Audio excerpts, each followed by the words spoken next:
The next thing to attack is the hub. This one right here. This is where your bearings are, and that's where the spline shaft goes into. It's what carries your lug nuts and all that.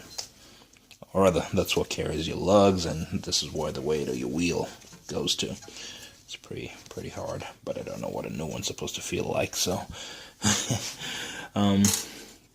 actually I do. I've replaced one recently. So on this one, what you do is get these nuts over here. They look like 17s. Hold on, wait a minute. Yeah, 17s. There you go.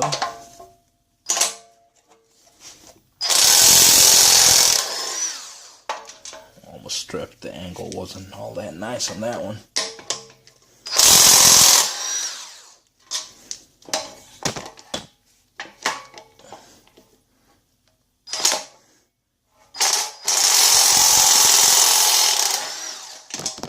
Have to get creative here. Good old hammer. Again, just like the front, it's probably a good way to do it. Get the right bearing or hub puller. But for me, I'm just going to hammer at this thing because I do not intend to reuse it.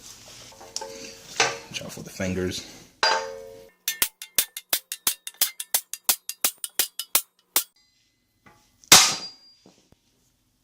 That's all she wrote.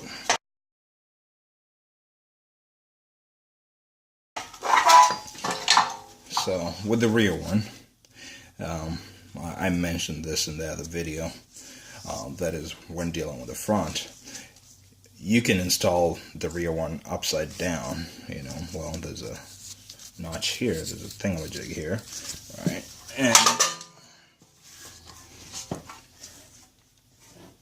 it doesn't really indicate to me where it's supposed to go.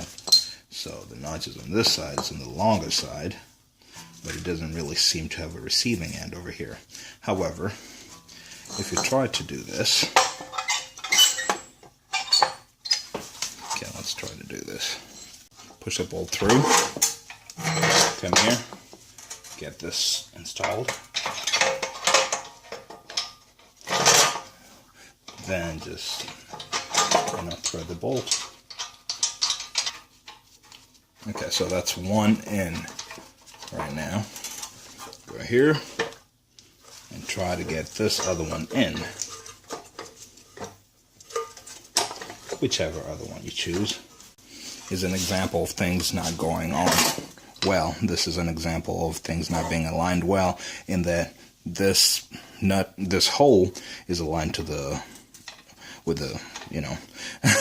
the hole on the bearing is aligned to the one on the knuckle, but all the other three are, well, two are on because this one here works as well, but then this one's here are off. So let's turn the thing upside down.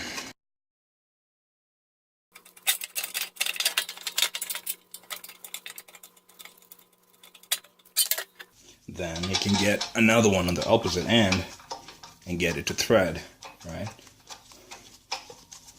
So, and that is an example of installing it the right side up.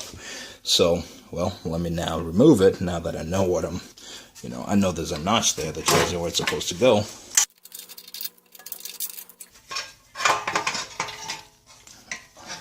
Okay, so the correct way is, if you bought a Nissan OEM bearing, where did this hair come from?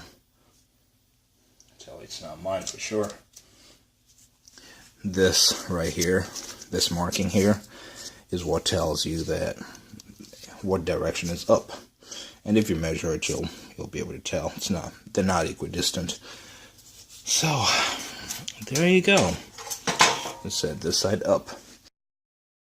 Getting the top and bottom confused, but how about this? Before hammering the hell out of this thing, just go ahead and mark the bearing, just so you can know what side is up, what side is down. Put some paint, whatever it is, just to let you know that this side right here on the knuckle, that this side is the paint side, or this side is the adjuster side, right? Mark your bearing here as well, then hammer the thing out, then you can tell exactly what side is up.